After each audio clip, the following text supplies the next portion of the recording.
Congratulations, Dulce, Hall of Fame Asia's most important singer-performer. She already received her award. Next is Aiko Melendez, Outstanding Actress of the Decade and Remarkable Female Politician.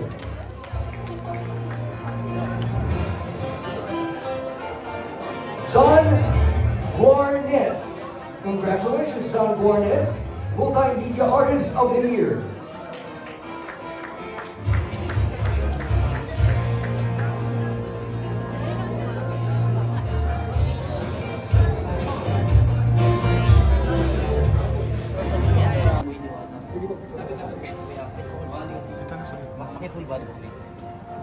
Balding? Opo, pag pindot na yung gate na. Opo, full body po. Ay, drink? Full body po. Video. 1, 2, 3. Teka na ba?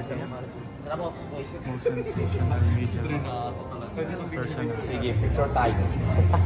Sino yun? Picture mo na kami sabay. Memories mo. Thank you so much, Diwata. Solo naman ako. Yeah, solo kayo. Solo muna ako, Tita Boy. Solo muna ako. Grabe. Solo kaya kayo. Grabe. Grabe, oh. Okay, thank Deserve you. na deserve. Can we do quick interview lang po? Sure, sure.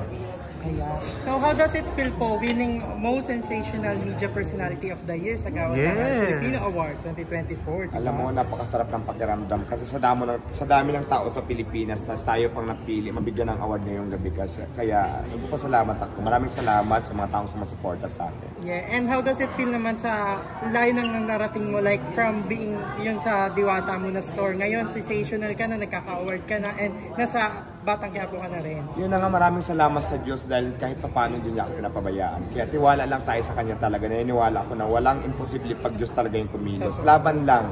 Kahit ano pang pagsubok yan, basta labanan mo lang yan. Normal naman yan talaga. Makakamit mo din yung gusto mo, yung mga pangarap mo pag hindi ka sumuko. Speaking of Batang Quiapo, ano po ang advice ni Coco Martin sa iyo dahil alam na natin na sumisikat ka na, grabe na rin yung pagsikat Alam mo, na. si Coco Martin, si Derek, napakabait niya sa akin talaga. Talagang pinangangaralan niya ako. Although napapanood niya yung mga social media ko, yung mga issue, yung mga bashing. Sabi niya nga sa akin, alam mo kasama yan, wala ka pa sa kalahati. So, ganun siya kabait. Ni-advise siya ganitong gawin mo, ganyan-ganan. Napakabait niya. Wala akong masabi. And speaking of, nabanggit mo na rin nga, yung bashing, like, yung mga tao kasi parang nadjudge ka na dahil lang daw hindi nagpapapicture sa'yo, ganyan, parang Based masama daw nakikita ka. nila. Alam mo ako, may reason naman, di ba? So, hindi naman lahat ng bagay na dyan lang tayo nakatutok sa camera. Kasi meron din akong obligasyon para sa negosyo ko, sa iba mga pinagagawa ko. Pinagbibigyan naman tayo ng time doon sa mga picture-picture, entry sa mga vloggers, sa kung sino-sino pa. Kaya lang minsan maraming hindi nakaintindi. Pero kung ganun silang hirap paliwanagan, wala na tayong magagawa doon. Ang importante dito, wala tayong ginagawang masama, lumalaban tayo ng patas, at wala tayong taong inaagrabyado, wala tayong taong inampakan. So, laban. Any reaction naman na nag-trending ang episode ng KMJS na marami ka daw kamukha, Diwata Multiverse daw. Napanood mo ba yun? Alam mo, nagpapasalamat ako kasi hindi lang pala ako nag-iisa. Marami pala kami. And any future project nga ba sa'yo since ngayon sikat na sikat ka na At sa nag-branch Batang out Quiapo? ang ano? Wala naman, pero siyempre maraming inviting sa mga guesting. So nagpapasalamat ako, di ba? Kasi dati wala namang ganun. Tapos ngayon marami na. So maraming salamat sa blessing. Sino po ba yung gusto mong makatrabaho or maka-work in the near future kung meron man? Ako wala akong pinipili, pero kung merong gusto makipagtrabaho sa akin, laban ako kahit sino. Wow. And speaking of your Diwata branch, posible bang mag-branch out pa sa mga marami pang Yes. Meron na akong 2 brands ngayon, pero plano ko pa talaga dagdagan ng mas higit pa sa 2. So yun. May reaction ka ba dun sa issue ni Rosmar ngayon na ano siya sa Palawan? Ay, wala akong comment sa kanila. So ano, Happy lang alam. basta napanood ko lang sila, ayaw ko mag-comment. Grabe. Again, congrats. Ayan. Thank you. Thank you po.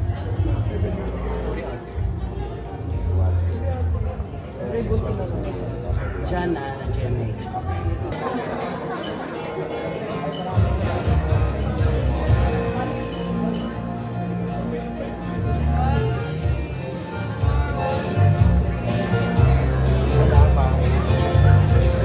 Congrats po. Dito na sa gitna. Full body po. Balding? Opo, pag pindot na yung gate na. Opo, full body po. Ay, drink? Full body po. Video. 1, 2, 3. Thank you naman. Sarap po. Most sensational media person. Sige, picture tayo. Sino yun? Picture mo na kami sabay. Memories mo. Thank you so much, Diwata. Solo naman ako. Yeah, solo kayo. Solo muna ako, Tita Boy. Solo muna ako. Grabe. Grabe, oh.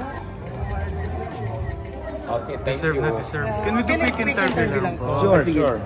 Ayan. So how does it feel po winning most sensational media personality of the year sa Gawad Yes. Filipino Awards 2024? Diba? Alam mo, napakasarap ng pakiramdam kasi sa dami ng tao sa Pilipinas na tayo pang napili, mabigyan ng award ngayong gabi kasi kaya nagpapasalamat ako. Maraming salamat sa mga taong sumusuporta sa akin. Yeah, and how does it feel naman sa line ng narating mo, like from being yun sa Diwata mo na store, ngayon sensational ka na, nagkaka-award ka na, and nasa Batang Quiapo ka na rin. Yun na nga, maraming salamat sa Diyos dahil kahit paano din niya ako pinapabayaan. Kaya tiwala lang tayo sa Kanya talaga. Naniniwala ako na walang imposible pag Diyos talaga yung kumilos. Laban lang.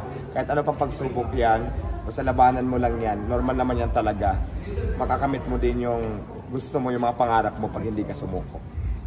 Speaking of Batang Quiapo, ano po ang advice ni Coco Martin sa iyo dahil alam na natin na sumisikat ka na, grabe na rin yung pagsikat Alam mo, mo. si Coco Martin, si Derek, napakabait niya sa akin talaga. Talagang pinangangaralan niya ako. Although napapanood niya yung mga social media ko, yung mga issue, yung mga bashing.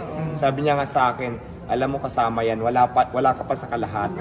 So, ganun siya kabait. Ni-advise niya ganitong gawin mo, ganyan-ganan. Napakabait niya. Wala akong masabi. And speaking of, nabanggit mo na rin nga, yung bashing, like, yung mga tao kasi parang nadjudge ka na dahil lang daw hindi nagpapapicture sa'yo, ganyan, parang Based masama daw nakikita sa nila. mo, ganyan. Alam mo ako, may reason naman, di ba? So, hindi naman lahat ng bagay na dyan lang tayo nakatutok sa camera. Kasi meron din akong obligasyon para sa negosyo ko, sa iba pang mga pinagagawa ko. Pinagbibigyan naman tayo ng time doon sa mga picture-picture, interview sa mga vloggers, sa kung sino-sino pa. Kaya lang minsan maraming hindi nakaintindi. Pero kung ganun silang hirap paliwanagan, wala na tayong magagawa doon. Ang importante dito, wala tayong ginagawang masama, lumalaban tayo ng patas, at wala tayong taong inaagrabyado, wala tayong taong inampakan. So, laban. Any reaction naman na nag-trending ang episode ng KMJS na marami ka daw kamukha. Diwata multiverse daw. Napanood mo ba yun? Alam mo, nagpapasalamat ako kasi hindi lang pala ako nag-iisa. Marami pala kami. And any future project nga ba sa'yo, since ngayon sikat na ka na At sa nag-branch Batang out Quiapo? ang ano? Wala naman, pero siyempre maraming inviting sa mga guesting. So nagpapasalamat ako, di ba? Kasi dati wala namang ganun. Tapos ngayon marami na. So maraming salamat sa blessing. Sino po ba yung gusto mong makatrabaho or maka-work in the near future kung meron man? Ako wala akong pinipili, pero kung merong gusto makipagtrabaho sa akin, laban ako kahit sino. Wow. And speaking of your Diwata branch, posible bang mag-branch out pa sa mga marami pang Yes, around yes, Metro yes. Manila? Meron na akong 2 brands ngayon, pero plano ko pa talaga dagdagan ng mas higit pa sa 2. So, yun. May reaction ka ba dun sa issue ni Rosmar ngayon na ano siya sa Palawan? Ay, wala akong comment sa kanila. So, ano... Happy lang alam. Basta napanood ko lang sila, ayaw ko mag-comment. Grabe. Again, congrats. Ayan. Thank you. Thank you po.